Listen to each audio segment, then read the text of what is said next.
And we are live. Welcome, Facebook and YouTube. My name is Sean. I'm a returning citizen here at Wings for Life International, and this is Wings Week in Review. We're going to tell you what goes on behind the scenes here at Wings for Life, what we do, who we are, what we're all about. And I have a guest today, Ken B. He did 39 years in prison, most of it in San Quentin. He's a great story to tell you because he's turned his life around. He's helping others now, and he's a blessing from God. First, I'm going to give you Mary. Mary Briggs here is going to give you a little quick update on what Wings did this week. Okay, Wings this week took in donations for a yard sale, but we are still looking for a place to have that yard sale. So if anybody here in the Albuquerque area has open space that would like to support Wings by letting us have a yard sale, a pretty big yard sale. We've got 2 containers full. We're not going to empty it all out, but a lot of it's going to that yard sale that we can earn some money. Last week we had a wonderful speaker from the Community Policing Council, Kelly Metz, and so just a reminder for this week, we are not having any Zoom programming because it is the holiday, and so we will be back the following week for that. But just a reminder, and a good thing is we are going back live. We are having live dinners, live meals. We're back, so now the families come together. Live speakers. We have families, and we're going to capture it all on Zoom and Facebook. And so please come and join us from 6:30 to 7:30. I guess the pandemic is officially over? Well, so far. All right, that's great that we get to have the town hall meetings with all the family there, and yeah, it's great, good stuff. Yep. Thank you, Mary. All right. I guess that's it. All right, guys, we got a few people in the room. I'm seeing a few people up there. Guys, I'm going to introduce you to Ken. Now, I've known Ken, I don't know, maybe a year. We do a little recovery thing together on Thursday nights. But Ken, I don't know where to begin, but I know you did 39 years in prison. Maybe we can start with, if you can remember that far back, right before you went to prison, what was your life like? Well, my life as prior to prison was one of hopelessness and living on the streets, and I was hitchhiking around the West Coast for the most part, living off the good graces of whoever happened to pick me up hitchhiking, and there was a lot of drug abuse and alcohol, and very little else. I didn't think that anybody or anyone or anything was really I didn't think anybody cared about who I was, and I didn't think my family had. I felt like that. Now, to a degree, I was wrong on that, but I felt like my family had abandoned me, and I just lived a life that was from one moment to the next. There's times in my youth I felt like that too, and I know a lot of people struggle with that. But then it comes down to the choices and the people you're hanging out with, and maybe you did something that led you to prison. And we don't have to talk about your charges, but do you remember when you finally did get charged and you knew you were facing prison time? Can you talk about that? I the night after I committed my crime and I took somebody's life is what it's about. I stood on a freeway overpass and I was going to jump.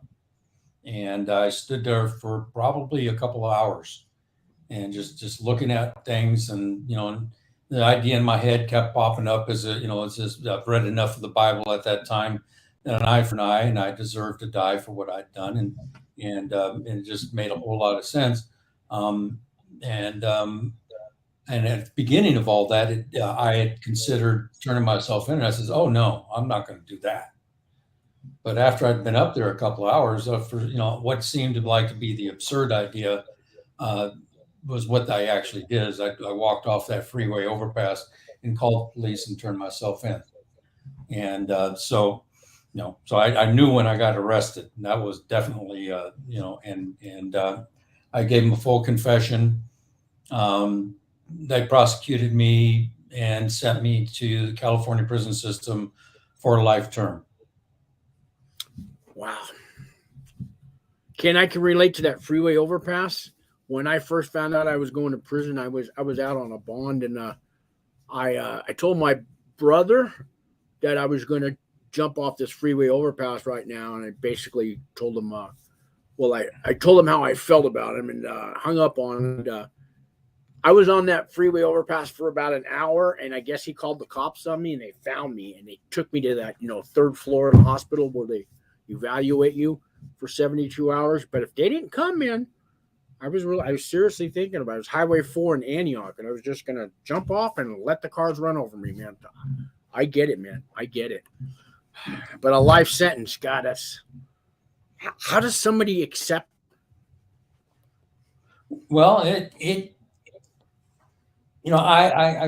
will say, by the grace of God, more than anything else, it was, when I was still on the, up there on that overpass, I was asking God for just to have mercy on me, and then I was just crying out and kind of going through this feeling like, everything was hopeless.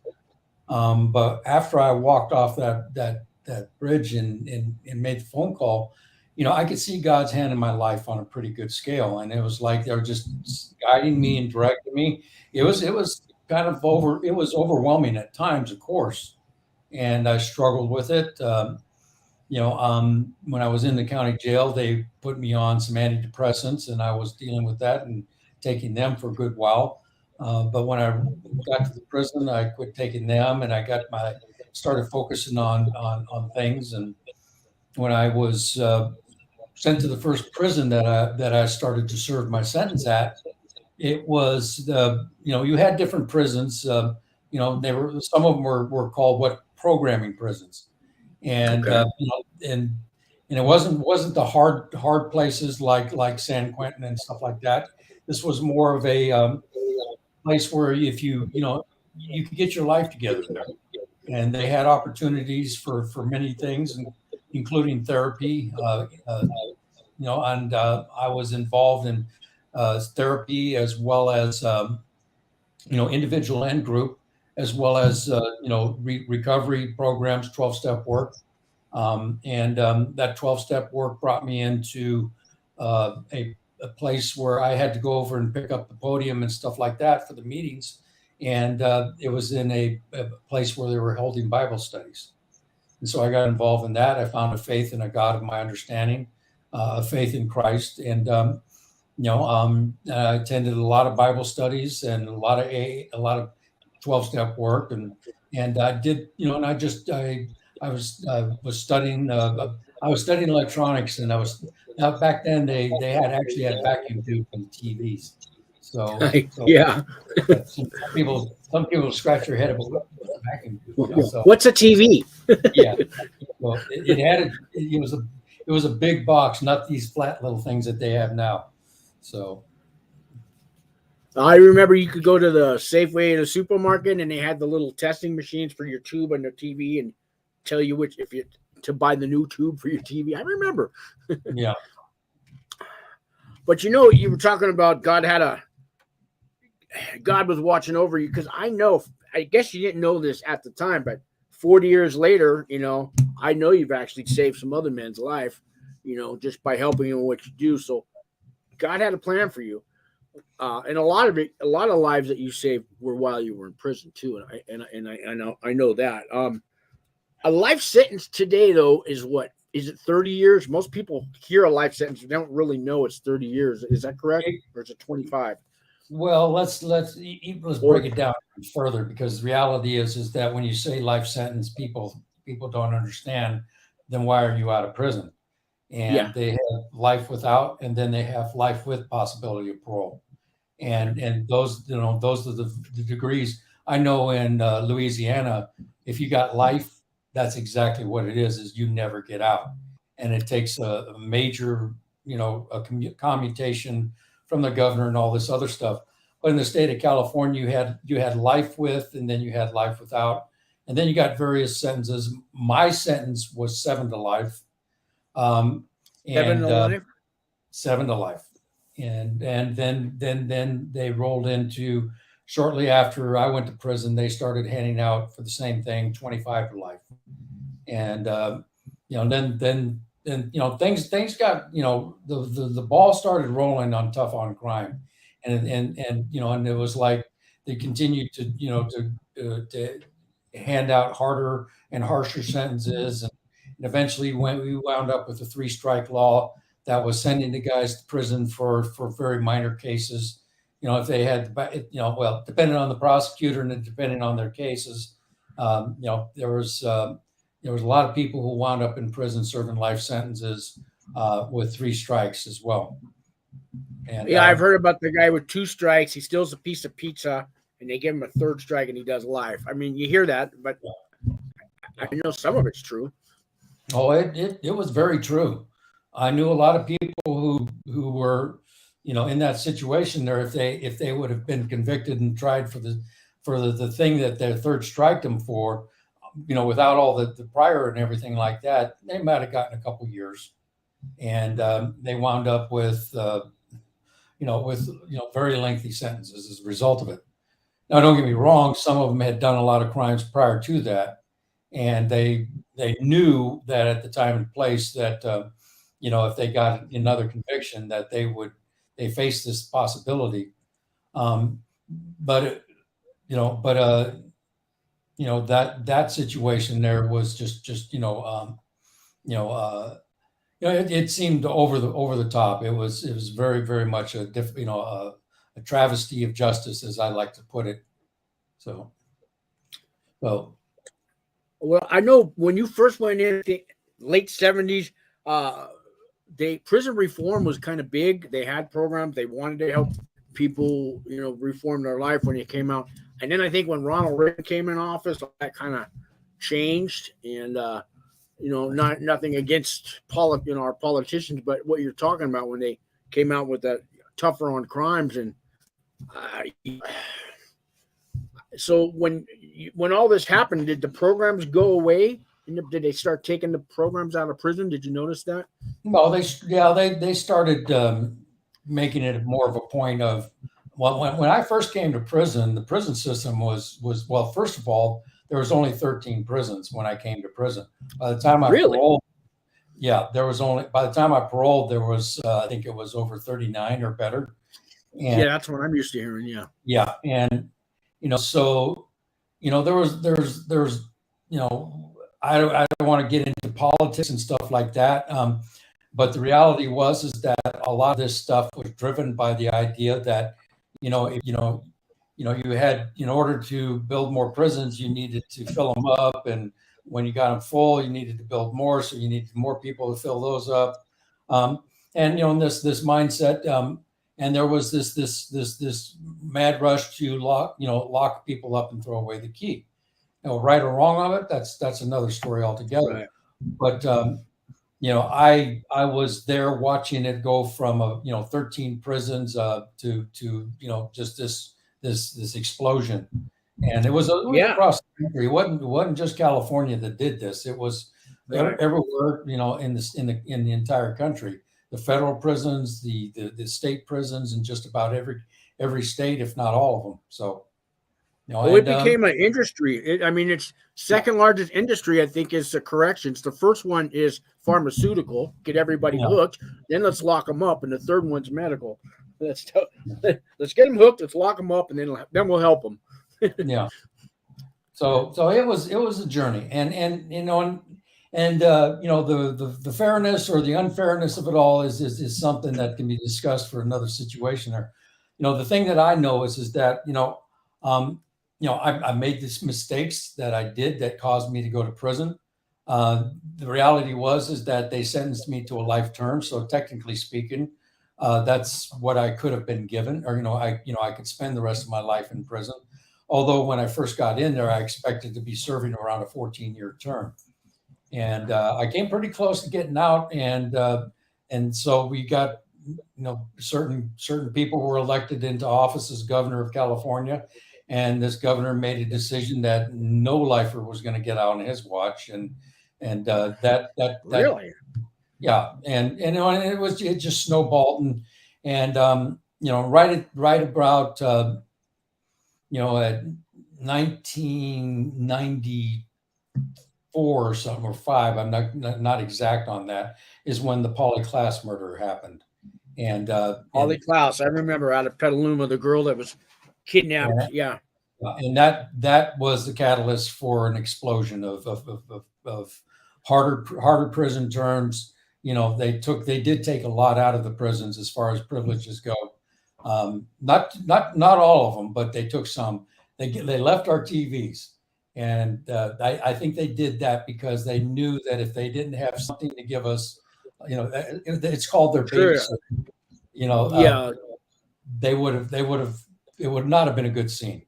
So, right. Let me just take a minute to acknowledge these people in the room. Some comments and stuff. Katrina's here. Hello, Katrina. How you doing?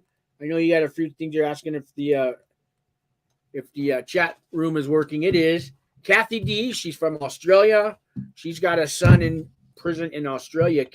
Katrina's got a son in prison, getting out within a year, we think. And Khalil says, "What's up, man? We need more sentencing interviews, bro." I will keep that in mind. Sentencing interviews, okay. And Matthew's in the room.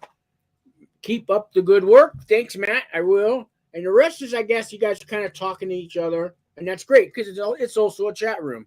So I appreciate you guys being on here. Thank you very much. Hey, Ken, can you remember back to your first week in prison? What it was like? I mean, you watch all these movies nowadays. I mean, did you have to join a gang? Where did you sit at chow? At the chow hall? Do you remember what table you sat at? And can you reminisce your first day there? Yeah, the reception center I went through was it's kind of a distant memory now, but I can tell you is that there was a lot of violence that was going on there, but if you minded your P's and Q's, they left you alone for the most part. I wasn't approached about joining any prison gangs or anything like that, and depended on your race too. But also back then, we're talking again, this was a different time and space inside of the prison system than what it is now. And you hear a lot about this talk about the different prison gangs and stuff like that. I mean, if you wanted to join a gang, you definitely had the opportunities. But I wasn't approached. And like I said, I came in as a very young. And so they decided to cut me a little bit of slack and send me to a place where I wasn't going to have to be in that kind of an environment where the prison gangs were at war with each other and all these other things. It was considered a neutral prison, and you could go there and you could go to school, you could go to therapy, and if you're getting close to getting released, you could prepare yourself for release there too. And they had various trades and various self-help programs, and I got involved in a lot of it. I stayed very active in it. Sounds like there was hope. There was hope going on there. Well, like I said, I thought I had a 7 to life sentence, and I had every indication that I was going to be walking out that door in about 14 years served. Right. And I made every effort. I wouldn't say every effort, but I worked very hard to prepare myself for the anticipated release at around 14 years. And I got involved in many things, electronics. I was, I learned how to type. I learned how to type really good. At one point, I was typing 120 words a minute. And we need you over here. Well, I'm still at 60, and I learned clerical skills very well. And I was getting myself ready for this eventual release. Sure.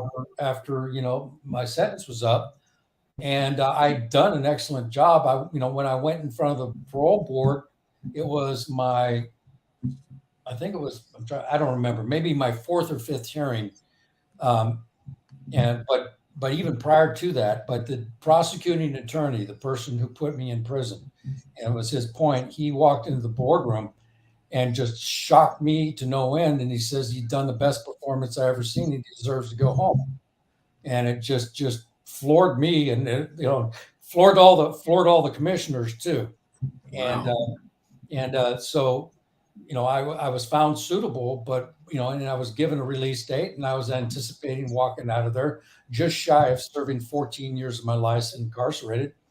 Wow. And, right at that point in time is when the new governor started, enforcing his new decisions and his new policies. And You could say his name. I could look it up in the history. well, it was Pete Wilson, Figures. Okay. Yeah. and he and it's all in the news and everything like that. And he took every lifer's date and said, "You're not going home." And then it just snowballed from there. And and eventually the tough on crime idea became even part of the Democrats, and they thought, okay, well, if this is what you got to do to get elected, I'm even tougher. Sure. And Gray Davis, when he got into office, he was worse. So yeah, I remember him too. He got recalled. Yeah, Arnold Schwarzenegger. And Arnold Schwarzenegger actually started opening up the doors for the lifers. He did. Yeah. Yes, he did. So it was interesting. There was a lot of challenges. The redeeming thing that I did is that when it looked like I was never going to get out of prison, I saw and I saw a lot of people who were in the same boat as me. They just gave up. They went back to drinking prison wine. They went back to using drugs that were smuggled in. And yes, there's plenty of drugs inside of a prison, and plenty of prison wine too. But I know. I've been to prison, so I believe you. I actually never believed people. I used to hear that, but I'll believe it when I see it. Well, I went to prison and it's there. Yeah, and I run across people every now and then. They say, "Oh, you couldn't have been doing that in there." And, and I said, well, yeah, you can on a big scale. I mean, I've ran across people who were actually addicted to heroin because they got it so regular. And, I made the decision that I was not going to give up. And whether the parole board decided to finally let me go or not, I was going to go into that boardroom each and every time they let me in there and say to them, "You're wrong for what you're doing to me." It was, and I showed them respect and courtesy and carried myself with dignity as a person. And, and I just made a life worth living. And when you talk about, being of service in those things, that's the idea that I had is I would be of service to other people. One of the big places that I was of service to, and I guess I might as well talk about, was my 12-step work. And, and being clean and sober inside of a prison system. There was a lot of people who really, they'd given up. They, some didn't necessarily go after a lot of drugs and stuff like that, but they never, but they just let themselves get stale. They let themselves get stagnant in their behavior. And they went, they spent their days doing things that were just kind of like spinning their wheels. And, but, I stayed involved. I applied myself wherever I could in whatever fashion I could. I've enrolled in various things. I got a college degree while I was inside of prison. I became a published author. Some of you may have heard of the author, Joyce Oates. And I met her personally at San Quentin, and she picked one of my stories for publication. I won National Prison Writing Contest awards. I placed third in a national writing contest. And, I found out I loved that process too. And it gave me a lot of freedom too. And when I was at San Quentin, I taught writing classes. And also because of years of study in the Bible and stuff like that, I taught Bible classes as well.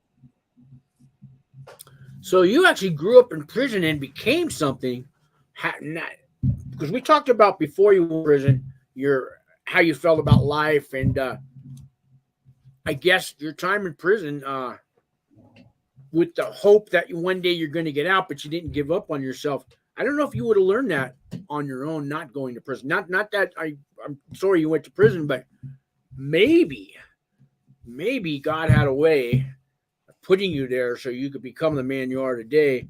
Because I know for myself, when I went to prison, I did the AA. I'll say AA. You know, I had to start the AA meetings where I was at because they didn't have any. And thanks to guys like you who sent me in books and literature and stuff.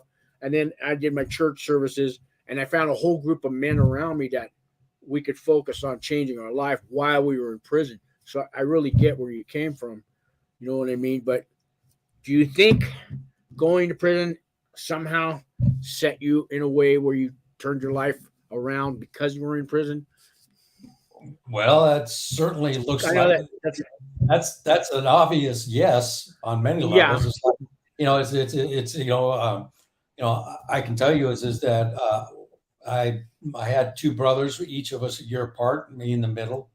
The oldest brother is now dead he was murdered out on the streets, and he was living a life that was just pretty much right on par with what I was doing. My younger brother. He never went to prison? He never went to prison? And he went twice. Okay. He went to prison twice, and I kept I started writing him when I finally, when I started getting a grip on things. I started writing him. I says, if you don't change your program, you don't start doing things, get your life in order, you're going to prison. And he went to prison, and he got out, and I wrote him again. I says, if you don't keep doing what you're doing, if you don't change up, you're going back to prison. And he went back to prison. And so when he got out that time, I started writing him. I said, there's worse things than prison. And it took a couple of years, but he was murdered back in 1994, 95. Sorry to hear that. Yeah. And, but that goes with that's the lifestyle he chose, do you think? Is that why? Well, yeah. And it was like, I mean, it was my family was alcoholic. We talk about in meetings about, if you shook my family tree, bottles fell out of it. And it was just so much drinking as a part of our lives, and then it was like there wasn't any real responsibility or anything like that was there. And so I got myself clean and sober, and then my life just started. I had a focus on things, and purpose, and and being of service, and I had a faith in a God, and in Christ, and just trusting that I could live a good life, and the people in the program, the 12-step program I was part of, AA, people bringing in those meetings inside of there, they gave me a belief that I could live a good life no matter where I was at, if I did the principles and if I worked the program as they set it out, and and it worked very good. Now, I remember after my first year of sobriety I'd gotten, I went in front of, I was in treatment. I was in therapy. I was individual and group therapy. And I had this one doctor, he was a prison psychiatrist, and he was an old school doctor. He'd been in the prison system about 30 years at that time. And, and he told me, he says, and I was telling him about my first year of sobriety. And he says, I remember you when I first met you. And he says, I didn't think you had a chance. You were hopeless, but working this program, doing what I was supposed to do, grabbing hold of, of faith, sobriety, and all those things that were included in it, gave me, a meaning, purpose, and direction. And my life really took off in a very good way. I didn't mean it was easy.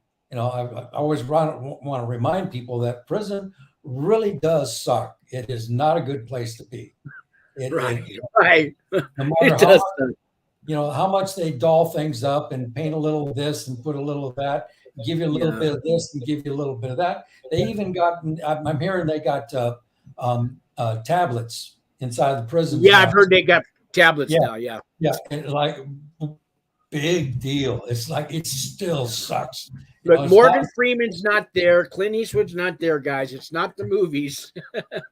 No. Well, actually, I saw Clint Eastwood at San Quentin. He filmed the film there. So, but okay, well, he was there that day. For he went home. He didn't stick around. Yeah.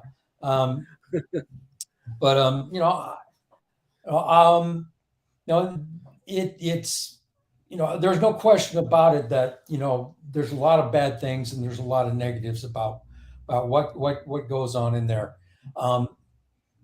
The idea that there's incentives to change. One of the things that happened while I was at San Quentin, and and most of my time was there, is that every now and then you'd see somebody come through there, and like you, Sean, and I'll use you as an example, Sure. because most of the guys that were at San Quentin with me, because especially when Pete Wilson did what he did, we were a bunch of lifers who were just bottlenecked into the prison system, and most of us really kept our heads on to a degree, because there was this idea that one of these days, and it did change, we could go home if we kept our nose clean, if we did what the parole board expected of us.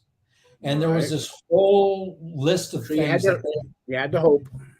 Yeah, well, we had hope, and we also had, a belief that we had a motivation for keeping our nose clean and doing the right thing. And I saw, and the reality is that, the idea is that many of these people, if they knew better, they'd have done better. Okay. And, but if you take a guy who, coming into the prison system, he has an 8th grade education level, and that's the average, at least in the state of California. And he has an 8th grade prison education, and you tell him you need to go to school, he's going to say, what for? But if you tell him, if you give him all these explanations and stuff like that, it really doesn't matter much.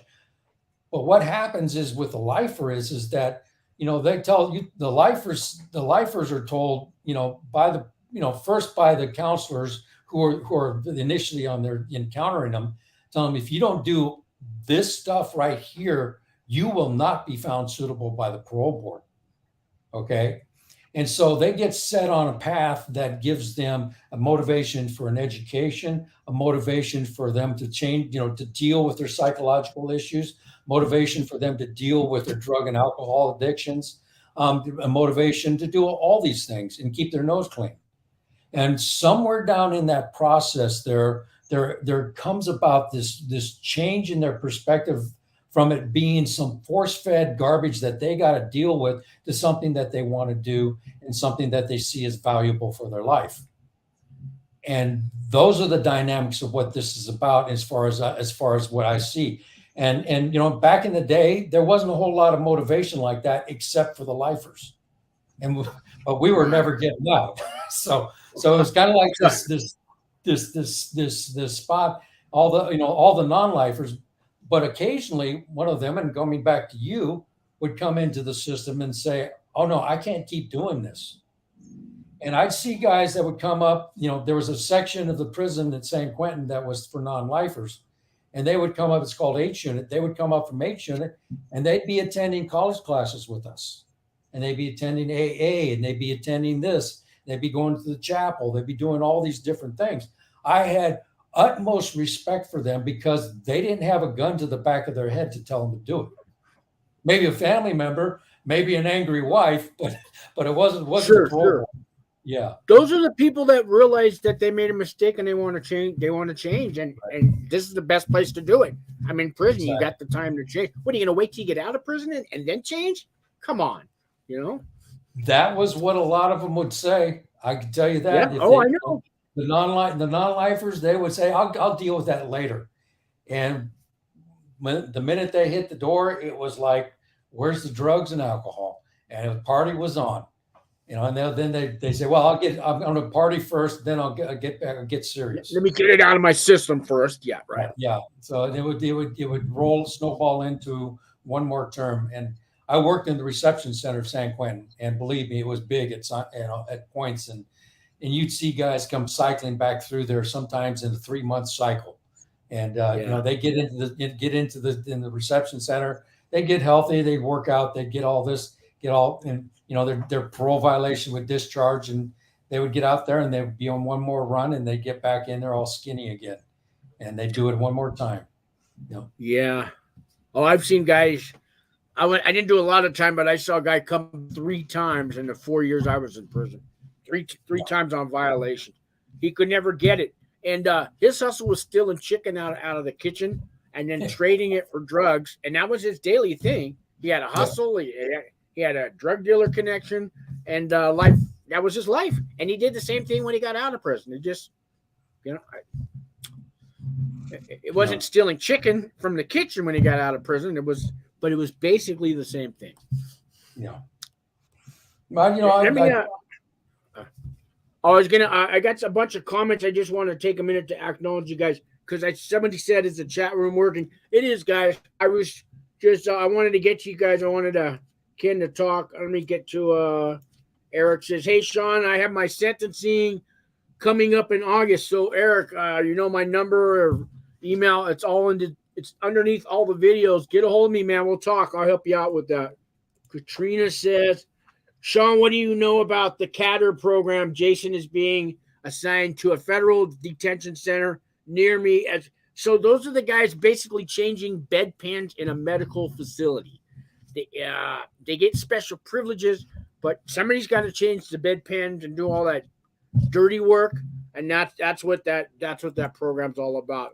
They train you in some other medical things, but basically it's changing bedpans. Khalil says, "How long have you been on the bond, Eric?" Okay, I'll let you guys talking, and I think that was everybody. But sorry about that, Ken. I don't forget you guys out there when you're writing your comments, but sometimes we're caught up in a story, so you know what I mean. Well, from my in dealing with you and talking to you about things and what we're talking about, and you wanted to get me in here a lot sooner. And I saw where you were going. I saw some of your videos. Most of the people who are you dealing with in here, as far as the federal, they're coming in with maybe 2 or 3 years to serve and stuff like that. Yeah, short timers and going to a low facility. Well, and on that note, there, my observations and my opinion is that no matter where a person lands, and my experience with the prison system in the entire United States has been is wherever a guy goes to do the time at, there is opportunities and places to apply themselves to make their lives better, and there's different ways of doing it. Each and every to my knowledge, there's never been a prison where they have a dirt yard where you get to go out there and walk an hour a day and that's it, and that's your entire prison term. They have programs. One of the things that I was very involved in is writing, and I was with a writing group. If you want to look it up, the name of the group was called Brothers in Pen. They have their own. They're on the web, and you can find them there. Okay. And then we spent a lot of time learning the process of writing, and no matter what else you might think about the idea of writing and learning the process, its value is just beyond measure. You can learn to be articulate. No question about it is that whenever we're coming out of the prison system, if you can't talk, the likelihood of you getting hired into a good job is going to be much more difficult. But if you can express yourself and you can speak well and do all these things, and these are the parts and these are things that writing will do for you. You can ask my wife; she's just sitting off camera here. She was a retired English teacher, and believe me, she wouldn't marry me if I hadn't been. And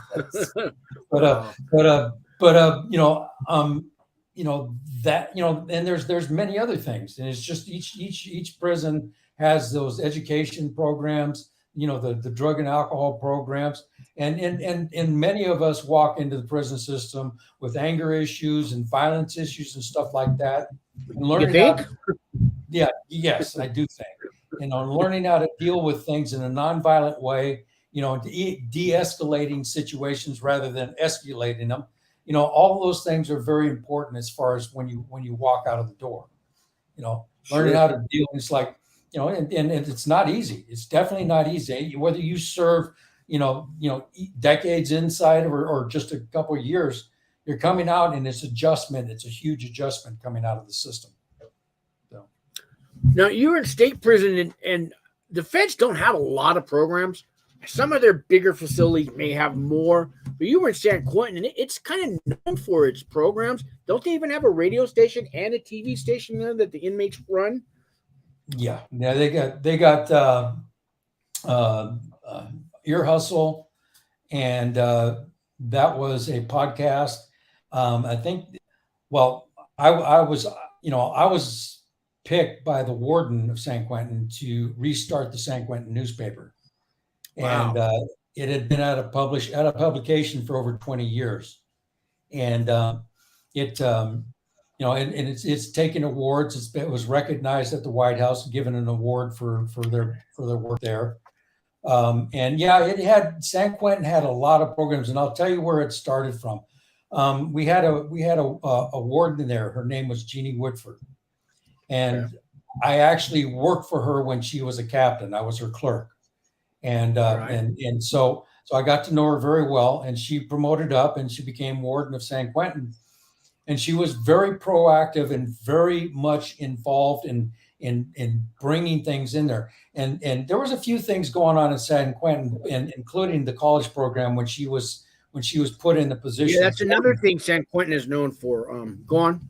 Yeah, is that they have a college program, and it's one of the, it's because the Pell Grants are being returned to the inmates incarcerated. That's going to open up again. But Oh, really? Pell Grants for guys in prison are for going to college are now available.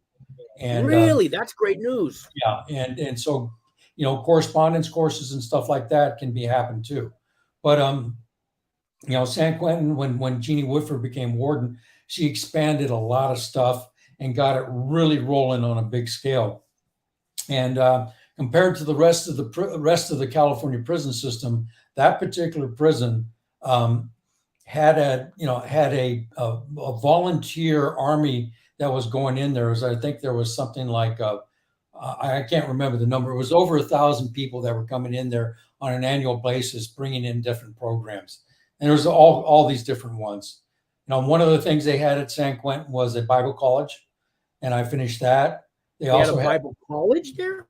Oh yeah, it's still there, and they have I finished it.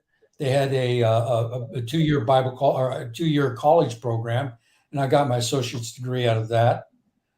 So there's some great stuff. Yeah, and it's still all there, and it's going great. I mean, although COVID really slammed everything shut. But it didn't change the fact that, and we have a governor who's very proactive in trying to support all this stuff. So they're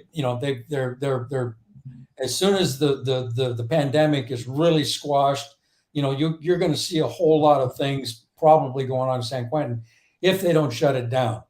Because the governor put a moratorium on death row, and so none of the guys are being executed. And they're being shipped out of San Quentin, and San Quentin is over 200 years old. And that's an old prison. I didn't know it was 200 years old though. Wow. Yeah, I misspoke. It's over 150 years old. Because of its age, there was been over the years a lot of talk about it one day being shut down because it's very archaic. But I kept telling people when they were talk to me about it, and I was the editor of the San Quentin News, so I got a lot of conversations going on, and they kept telling me, well, one of these days they're going to shut this place down. And I says, not as long as death row is there, and death row isn't there anymore. So yeah. Let me get a couple comments here. I got a guy who just woke up this morning. Adam Talks Prison. I got up early to watch your live, bro. It's 7:41 a.m. here in Sydney, Australia. So Adam's got a prison channel called Adam Talks Prison. It's for Australian prisons. Adam did some time in Australia prison, and his channel will tell you all about it. So guys, check out his channel. And there was another person on here, Marlene Davidson. Hey Marlene, good to see you on here. Thank you very much for coming on. And Kathy D, who's also from Australia, she says, "Hi, Adam. I am in South Australia and half an hour behind you." So I got 2 people from Australia watching us, and they're actually leaving comments. Thank you guys from down under, because there's prisons all over the world, for sure. Ken, what's going on with San Quentin? There was a program I read about doing for computers, doing coding school, and they were actually paying $16 an hour. I think that's what it said, that they paid you while you were in prison. I mean, I don't know if you got to keep the money, but half of it went to any kind of fines or restitution you had. But have you heard about that program? Oh yeah, it's still there. Last I heard, it was still there. And I knew a lot of the guys that finished that, and it provided a good source of income for the guys going in. They would have to, it was. I'm trying to remember the term that they used. It also set them up with a job once they got out, right? Too. Yes. I'm sorry. Yeah. But I've been out 5 years now, so I'm still tied into a degree. I get a subscription sent to me every month for the San Quentin newspaper. So I can see what's going on in there. And by the way, the San Quentin newspaper is online. And if you want to get an actual copy of the newspaper, you can just go online and order a copy and it'll be mailed to you. So, really? It's there. The papers, you can read all the articles on the internet itself. And they talk a lot about a lot of good stuff in there. They got a lot of information about what's going on, not just in San Quentin or the state of California, but across the nation. And they've won awards. They've been recognized at length and depth. And so there's a good source of information if you want to find out things about this. Is any of this stuff censored by the time it goes from the prison to my web browser, or is it pretty much unedited? Well, here's the rub on that, and when I first was asked to step up to the paper there, there was a whole lot of skepticism about this wasn't going to be a real paper, and the thing was that so there came a time and a place where there was this article that was published. I didn't write it, but I was the editor, and I made the decision to publish it, and the warden has the prerogative at any point to say, you can't publish that article, or whatever it is it may be, and they can say no, you can't do that one. But they let this one go through, and it was on the conditions of the whole, of the ad seg, and it was really bad, and it was a really bad situation, and it wound up getting both a warden and a captain early retired. And really? Wow. Oh yeah. And that's what they're calling it, early retirement. That's how they word it. That was the way it went down. And it caused me quite a bit of grief too, trust me. They don't do a whole lot of expose, stuff like that there, but every now and then there's something in there that'll raise the anger of the administration in some level or another. Right. But for the most part, it's about what is going on in the system as far as how you can get yourself better prepared, all the different programs, all the self-help, all those other things that are going on there. And they talk about all the most recent laws that are being passed, case law, legal decisions and stuff like that the courts have made to change laws and everything like that. So it's kind of more. I was going to say the news on the Pell Grant's great to hear. Yeah, it's a big one, and many of the prison systems with substantial populations probably are going to have their own colleges as a result of that. So so that's all cool.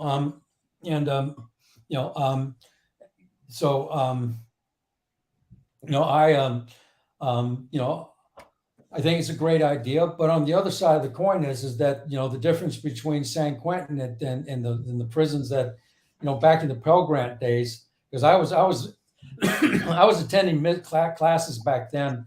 I really wasn't that focused on my college at that point, but when they paid the teachers to come into the prisons, they weren't as motivated. So you had real teachers. You had real teachers coming inside. Okay. Oh yeah, well, they're college professors and teachers and stuff like that, And you got an occasional one that was very motivated, but when San Quentin opened up, their college program is all volunteer, and we were pulling from UC Berkeley, UCSF, and some of the big colleges in the Bay Area, and those instructors, man, they were on fire for teaching, and it really made a big difference. That's where I remember one of my classes it was in a different prison too. The teacher told me, he said, if you show up here every week, you're going to get an A. So, all right. It was that simple. It was like, sure. I did a little bit more than that, but I got an A in the class. I'll say it that way. It almost sounds worth it to go to prison. I mean, they're going to feed you, give you a place to live, free college, all these programs. God, you get to work out, and no bills to pay. Yeah, but it's not. Anybody has that mindset, go commit a felony. It's pretty simple, and the reality is that there's a whole lot of grief that's attached to it. Yeah. And you are. I only bring that up because you're going. Well, the mindset, I understand what you're saying. It's like, how but the reality is that, you want to talk tough on crime on one hand, but then you all want to talk pre-form on the other. And somewhere in there, you got to realize is that, and I said it before, it says, if you didn't know better, if you knew better, you'd have done better. And somewhere in there, these people, when they pick up that thing, and it is much cheaper for the taxpayers to educate these individuals, to get them prepared, to spend the money on the front end, because they're going to have to spend a lot more money when they go out and they keep coming back. And you're so right, my friend. So right. And it is so financially practical. And that was really one of the biggest things that they didn't talk about for a long time under this tough on crime thing is that the cost and the economics of it was you got to give these guys a chance, and you got to give them the tools to do it. So, and I hope we go in that direction, because we were talking about in the 70s they had prison reform and all these programs, and then all that stuff happened in the 80s and 90s, and now we're finally getting back to everything you just said. And let's, I hope they go on that path, because the big scary thing about what you're talking about, and you say we're finally back on that path, is 3 strikes is still sitting there. Yeah, that's true. All these different laws that they're not using them right now, because it's always been at the discretion of the prosecutors whether they want to do that or not. And there's been voted in a lot more soft on crime prosecutors than has been in the past. But I'm starting to see those little flags up in the air. That's like, you're going to let this guy, get away with walking out of prison after 2 years. I heard the stories. You watched it on TV, like, how that guy only did 5 years for that. He should have done 10 years for that. Yeah, you hear that. You hear the story about that guy only did 10 years. He should have done 20, and it just kind of snowballed up. And one of the things that psychiatrist that I've met when I was at my first year clean, he says to me, it's all in cycles, and things kind of go in big, huge circles. And because, before this time and place where you're talking about in prisons, California prison system, where they got really strong on rehabilitation, they had a huge prison population before that. And it was just, and they finally made these laws and passed these laws, changed it around, but then we went right back to it again eventually. So, who knows? And it is what it is. I think that it's unfortunate the way that society sometimes doesn't quite get the message. But the reality is that if you pay on the front end, and it's like there's a mantra, especially in the state of California, is educate, not incarcerate. That's a very important thing. And the prison system and the education systems that we got in a lot of these places where these guys come out of, they're very bad. And the yeah, social yeah. structures they're very bad too. So I mean, San Quentin's got a lot of programs. Then there's a lot of other prisons that don't have too much to offer. And the feds, I don't know why the feds don't have close to any of the programs that the state does. The feds, you would think, have more money. I don't know if the feds really care. They passed the First Step Act, which is helping, but to go to college in the feds is kind of unheard of unless you do the correspondence course, which you have to set up before you go into the prison. And it's all by mail, and it's tough. But yeah, the feds don't really offer that. Well, whether it's education or whatever, I think that people, my attitude is this. Okay, if you go into prison, there's a couple of guys talking about this on here, that are facing terms. You apply yourself in whatever way you can. It pays dividends. It pays back big time. And the idea that all you got is just misery to face you and everything like that. Trust me, San Quentin was not an easy place to do time at, and I expect that at least whoever's on this screen here watching this show, they're not going to be doing that much time either. So San Quentin's a scary place. Don't get me wrong, because that's the last place I want to go. Let me read you a comment here from Adam, who's in Australia. He says, "Hi, buddy. Thanks for the shout out, bro. I spent 17 years of my life in and out of prison, and change is possible. Just look at me." And I watched his channel. Yeah, in and out of prison. He didn't get it after the first time or the second time or third time. Right. And this is in Australia. And he did the whole life of drugs and crimes and all that. And he's finally seeing the light. But we don't all, we don't get it the first. Some of us don't get it the first time we go to prison. It's a shame. Yeah, there's a lot of guys. One of the things I will tell you is that there's one surefire rehabilitative element, and that is a lot of time. Yeah. Spend a lot of time locked up. You're going to change your attitude about it, when you finally start walking out the door. Now, some of that is because as you get older, your testosterone starts to lower down, and you go bald and the other things like that. I mean, yeah, there's that war of attrition that goes on.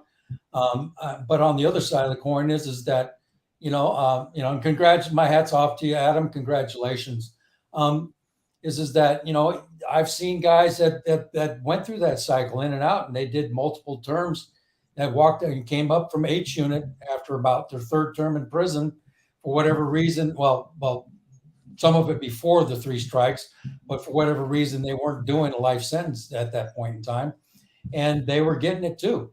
And they started to say, I don't want to do this again. I don't want to go through this process one more time. Yeah. But very few of them walk out the door of the prison system into a different lifestyle if they don't prepare themselves while they're in. There you go. Prepare while you're in. That's yeah. For me, it was in and out of jails, and then prison woke me up. We don't all get that opportunity, but like you said, prepare while you're in there. Like we were talking about, some guys want to wait till they get out before they're going to go into their life. It's probably not going to happen if you wait that long, Yeah. And the other thing that I wanted to talk about on here is my attitude about, the system itself. I told you I worked for Jeannie Woodford. She went on to become the director of the prison system as well. And didn't you just have dinner with the warden recently on the outside? Yes. How many people go to prison can do that when they get out? Yeah. Huh? Before I moved up here to live with my wife, we got married in February of this year. Back in June of last year, I had dinner with her and her husband at her home. And, that's amazing. Yeah. What a turnaround. What a 360 degrees turnaround in your life, man. Wow. Well, from that freeway overpass 40 years ago to dinner with the warden on the outside. Wow. Well, she's retired. We'll make that. And there's a lot of the prison guards that, staff, guards, sergeants, lieutenants that I'm also on Facebook with as friends. And they're very good friends of mine. Because not all of them were bad. Not all of them were of the mindset that, we just deserve to be suffering in there for whatever it takes. There's a lot of them I never bothered friending, I can tell you that too. Wow. But, yeah. I got to give a shout out to Kay McConnell. He just put a $20 super sticker on there. And he says, on your only hair 7 months ago clean. What's he say? Oh, wait. It says, okay. I'm sorry, I'm missing it. I'm missing his comment here. Now it makes sense. I was reading an article where a pastor was sentenced to 5 months, and they put him in a work catter. Okay, he's talking about this catter system. Anyways, I'm sorry about that. Thank you though, Kay McCannell. Thank you very much. Appreciate that. Go on, Ken, with the warden story. Well, that's pretty much it. Okay. She was very supportive. That, like I said, she was the same one who got the ball rolling for the prison system, for San Quentin as being this hub of transition and reform and everything like that. She really opened up the doors wide for people to come in and bring the programs that have really set the stage on a big level for San Quentin, being a place where you can go to get your life in preparation for release.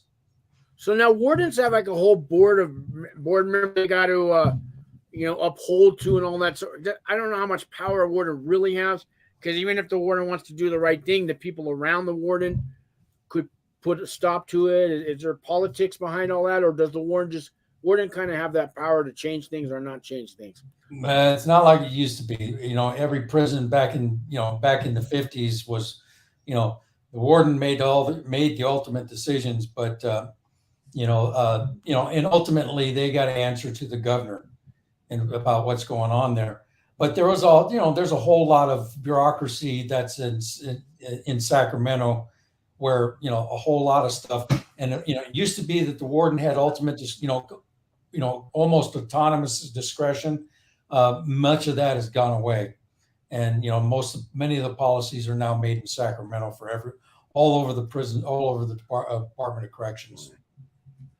So I wanted to talk about what you've done now since you've been out of prison. You've talked a little bit about that, but I know you're helping men out there change their lives, not going back to prison. Because guys, every Thursday night, I meet with Ken. We have a little recovery meeting, and I know that you got different guys coming on there who have gotten out of prison, and you help these men. You help them now that they're out of prison. Your work hasn't stopped. Is that right? Well, I'm in a ministry here in Chico, where I moved to, and we have a very, very involved homeless service program that we do, and what is he saying there? I can't read. Oh, he says, "Do I still look stiff a lot, Sean?" So when he started his channel, he was kind of just talking like this, and it's when you're new, especially on YouTube. And I was talking to him about with this guy Harvey we know, who has another prison channel, how you had to get all loosened up and stuff. Once you get your channel going and your personality, it'll develop. Adam, it'll come out. You have to emote. You have to emote, Adam. Be expressive.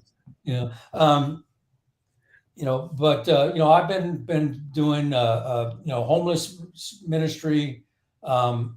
Working with this one poor boy, he is just so bad. He just cannot get sobriety, and taking him down to a detox center for 4 trips and to a mission for possible thing, and he just he's out of there. He's maybe gets enough clean up to so they can go back out there, but he keeps winding up on the streets. But that's not my job. That's God's job to change him around.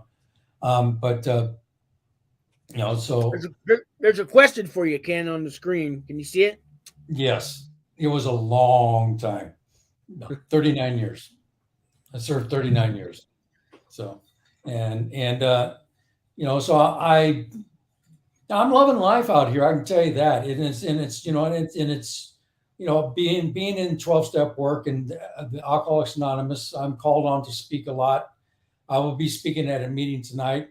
It's like, and when you start talking about, the prison life and everything, and the biggest blessing I can tell you about is, it's not the biggest, but one of the things that I did, and I made a decision about, and because I got influenced hugely by AA people coming in to bring in the message, bring in sobriety and stuff.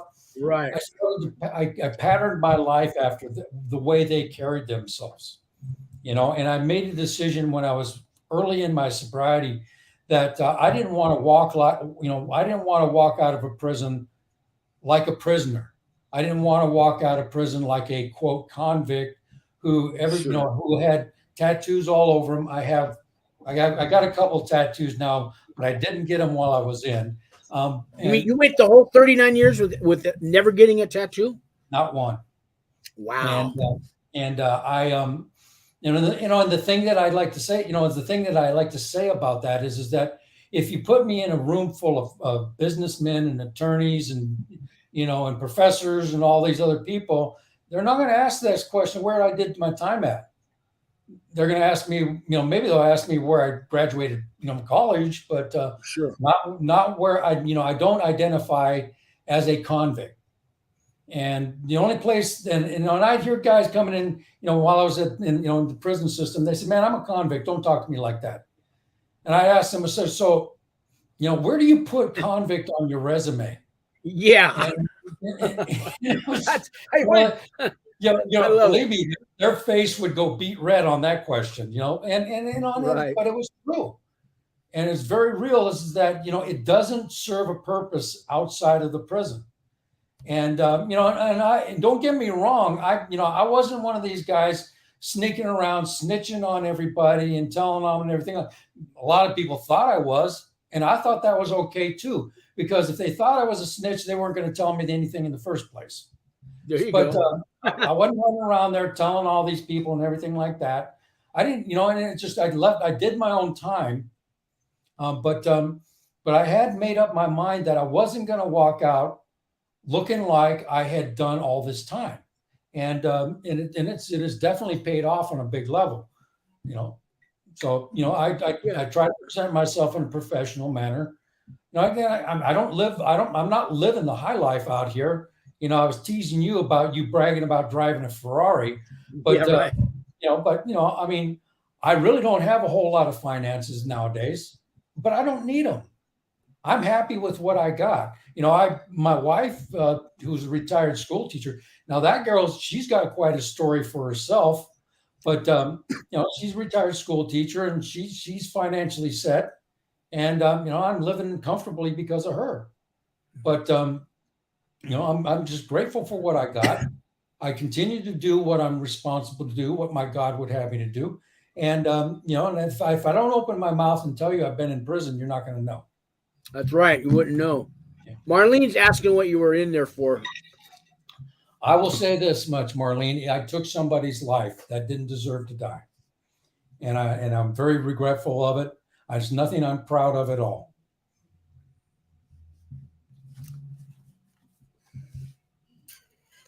Well, Ken, I think we've been talking for quite a while, and I've heard your story. And thank you so much for sharing everything. I know I've been after you. I know maybe a year to get you on one of these shows, but thank you so much. Do you have any last words for people coming out of prison? I know there's family members I watch this channel from the Wings for Life network, and they got family coming out of prison. Any advice for the family that's got incarcerated people in there for when they get out, how the family can, react to the day they get out and get on with their life, that kind of thing? Well, my best advice is that don't turn your back on the help and support that's around you that you can get. And, for the ones that are going in, I say to you is that, I've had a motto for decades now. And if doing the right thing gets the right results. If you compromise while you're in there, those things that you pay a price down the road. It's maybe convenient, like Sean was telling about the guy who, would steal chicken out of the thing and bring it back for drugs. People steal food for other reasons too. And there's a whole hustle that goes on in any prison. the more you do that, the more you get intertwined with that. For your own sake, quit smoking now. If you smoke cigarettes, because the price of a cigarette inside of the prison is more than you really want to pay. And you're going to get, if you smoke a regular, you're going to get hooked into a hustle that you probably might regret. So, but yeah, that's true. That's true. Yeah, and that goes on everywhere now because they ban tobacco in every prison as well. And it's like the value of the price of tobacco inside the prison systems is more expensive than heroin. Yeah, I was just gonna say it's more than heroin. Yeah. Yeah. So you're paying out the nose for something that really after you get done with it, you start coughing and hacking, and you wonder what on earth you're doing it for in the first place. Guys coming out, getting after they've done their time, if the families and speaking to them is that it's a question, it's a little bit of both. It's tough love with compassion. And I can't sit here and tell you each and every situation where you got to do one or the other. It's about measurements and stuff. Many people come walking out. Many people walk out of the prison system, including myself, with PTSD. It's a difficult thing. Yeah, 40 years. I can imagine you must have had that as long as you were in there. Yeah. So it's a difficult thing, but nevertheless, there's certain. The reality is that even if that's not their fault for whatever they're suffering with, the solution to it is something that they have to take responsibility for. And you can't lay down and be a victim if you expect to make anything significant out of yourself after the fact. And so family members should do their best to encourage, not just allow them to lay down and not do anything. They have to be active.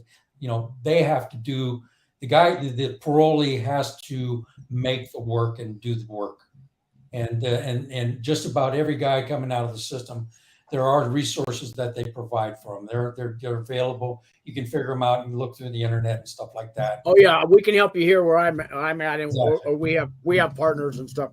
Yeah, I've networked this whole Albuquerque community. I'm getting to know all resources when you get out of prison. So give us a call at Wings for Life. We can help you. We can help you wherever you live. We can steer you in the right direction. That's for sure. Yeah. And going back to that question that Kaden was asking about, the thing that I will say about that is I've met some people inside the prison system that probably most people on here would agree they should never get out. And maybe they won't. But I do know this is that many of them have redeemed themselves in many different ways. I personally know Tex Watson and the Manson clan. And yeah, I ran into Charles Manson too, and he was always just tweaked out. But Bruce Davis and Tex Watson, I knew them very well. We did Bible studies together for a long time, and I can tell you is that they're not the people that much of this is the media portrays them to be. They're respectable human beings now. For whatever. Scott Peterson, he's over there. He was over there too, right? Yeah, but he was on death row. I think his sentence was just commuted, but he was on death row, and so I didn't bump into him much. The way the prison San Quentin is built, you don't interact with them. So okay, death row is its own prison in itself, I guess. Exactly. So okay. So thank you. Well, Ken, I think we'll wrap it up. It's been way over an hour. I appreciate your time so much, Ken. I know what you talked about today was inspiring and gave hope to some people out there. If they can just do a tenth of what you did while you were in prison, they still have a better chance in life to come ahead. Ken, just God bless you for everything you do, and keep doing the Thursday night thing that we do in those meetings. And I don't know, God's been with you the whole time, man. I don't know if you realize that, but he was there before prison and he's there after for you. So, well, we haven't. The AA book talks about being happily and usefully whole, and and by God's grace, that has happened in my life. So I'm grateful for what I've been given. I'm gonna let you go. Have a wonderful 3-day weekend, and don't barbecue too much over there in Chico. Ken, God bless you. Okay, thanks again. Take care. All right. Bye-bye.